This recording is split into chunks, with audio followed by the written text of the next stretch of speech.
Good morning, friends. I hope everyone is doing well. I request everyone to watch my videos in a sequence for better understanding. In this video, I want to discuss what is a cache coherence problem and how can we avoid them. Okay, so let me discuss what is a cache coherence problem. Let's take that I have a multiprocessor system where I have a one main memory and I have three processors are there, processor P1, processor P2 and processor P3, and each processor has associated with a cache memory like cache memory 1, cache memory 2, cache memory 3. Let's take that in main memory I have a variable x whose value is, let's take that 10, and all the cache memories have accessed it, means all the processors has access. So here also x value is 10 and here also x value is 10 and here also x value is 10. Now let's take that processor P1 has performed some operations on this variable x. Let's take that it has incremented the x value by 1. Now the updated x value according to the processor P1 is 11. Are you able to understand? So here it was 11 and in processor P2 and processor P3 it was 10 only, and even in the main memory it is 10. Now the same x variable having the different values in the main memory and in the cache memories. So here it was 11 and in rest of the cases it was 10 only. So this problem we will call it as a cache coherence problem. Because let's take that with a simple example. If you does not understand this one, let me discuss with a simple example. Okay, you are attending computer organization class, okay, and some faculty is teaching. You are writing the running notes from that one. You are writing the running notes and then you have written a fair notes. After the class you have written the fair notes, okay, and this is your running notes and this is the class is going on. Now let's take that during the running notes you have done some mistake. In the first you have done the mistake. While you are writing in the fair notes you have corrected that mistake. Then what is your duty? When you have corrected in the fair notes, it is your duty to correct in the running notes also, because later during the exam if you are reading the running notes you will do the mistake. Is it clear? So the same material having different information in different copies, then it will create a lot of confusion and headache for us. So the same problem, if it is getting in the main memory and in the cache memory, we will call it as a cache coherence problem. Okay, so if I refer the x value, then should I consider it as 11 or should I consider it as a 10? So it is a different values are there. So this kind of problem we will call it as a cache coherence problem. This problem can be solved using 4 ways. Let me discuss the 4 ways.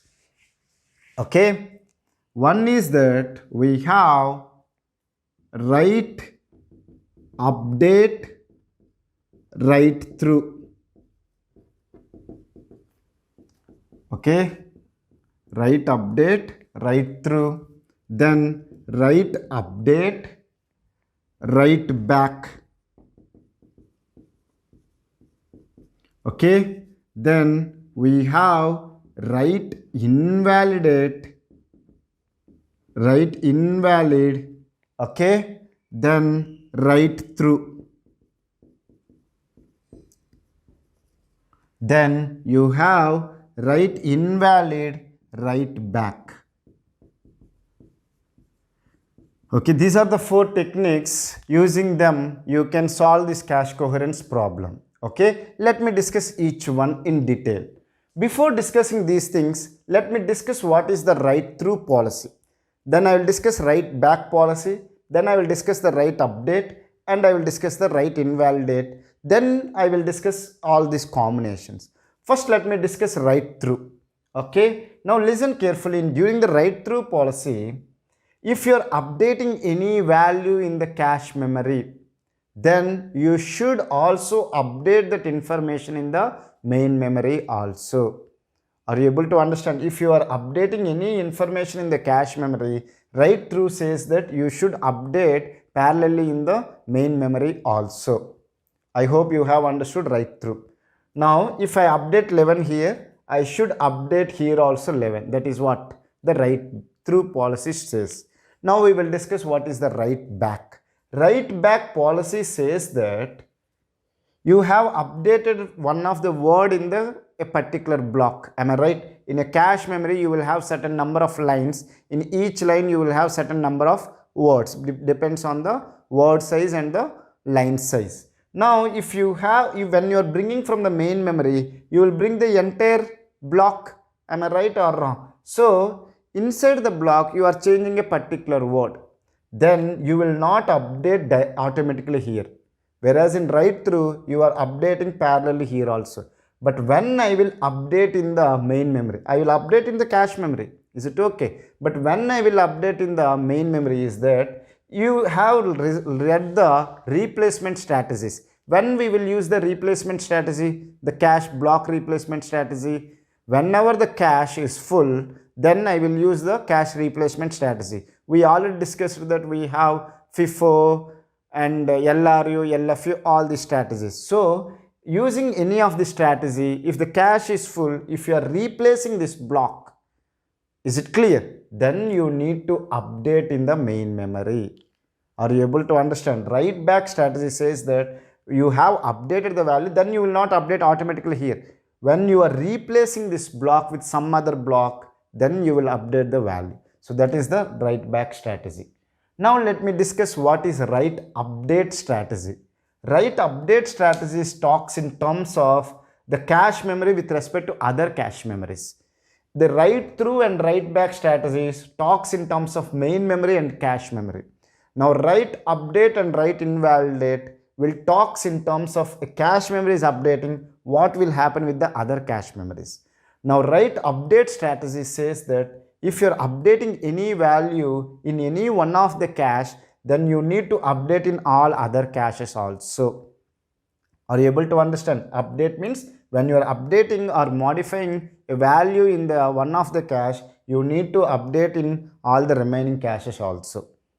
Are you able to understand? Now what is write invalid? Write invalid means if you are updating any value in one of the cache, if the same value means if the variable is there in other cache, you should make them as invalid. Means saying that I have modified that information, now it is your duty to get the new value, updated value. Meaning is that you have the old value is there. Are you able to understand it or not? So this is about write through, write back, write invalidate and write update. Now let me discuss all these 4 strategies now. What I think with this one, I think you can easily understand. What is write update, write through strategy? When let's take that all these values are 10. Okay. Now write update, write through strategy says what it is. If you are updating here 11, then what is the write update first you have to do? You have to update this value in all the caches. That is what the update policy will tell. And write through will say that you have to update in the main memory also.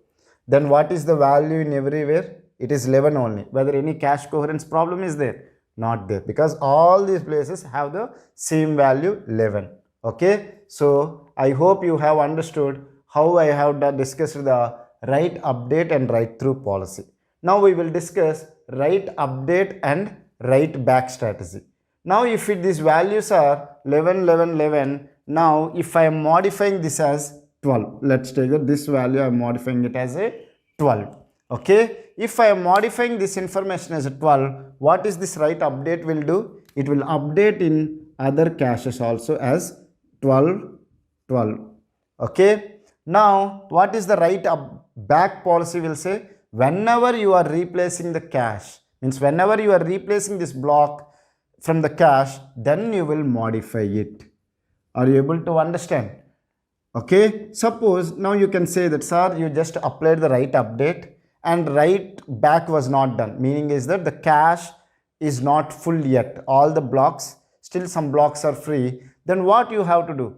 Then you can ask me, sir, this value should be 12. No, because next time whenever it is referring, whenever the processor is referring the X value, it will refer from the cache memory. If it is not available, then only it will refer from the main memory. So next time it will read it as a 12. So no problem. Are you able to understand? So using the write back policy, I will update to 12. So I hope you have understood what is write update and write back strategy. Now write invalid and write through. Let's take that this cache memory has modified the x value as 13. Now write invalid, then it will say that these values are not correct and you make them as invalid bits. Okay, and write through strategy will do what it will do. It will update the x value in the main memory. Now once this values in the x are invalid, then what it will understand, okay, the x value is modified, I have to read the x value again from the main memory. It will read and it will be updated as 13 and 13. So this process will be done. Are you able to understand? Write invalid means you are invalidating the other cache memories, okay, and write through you are updating it. Now write invalid write back is that, let's take that you are modifying this value as 14. Write invalid, it says what? I have updated the value of x. If you have the x value, you make it as invalid. Okay, are you able to understand? What is the write back strategy will do? Whenever you are replacing this block, then you will modify the x value in the main memory also. So using these 4 strategies, we can avoid the cache coherence problem. I hope you have understood what is a cache coherence problem and how can I solve it. If you still have any doubts related to this video, feel free to ask me in the comment section. I will clear your doubts in less than 24 hours. Thank you so much for watching my video. Have a nice day.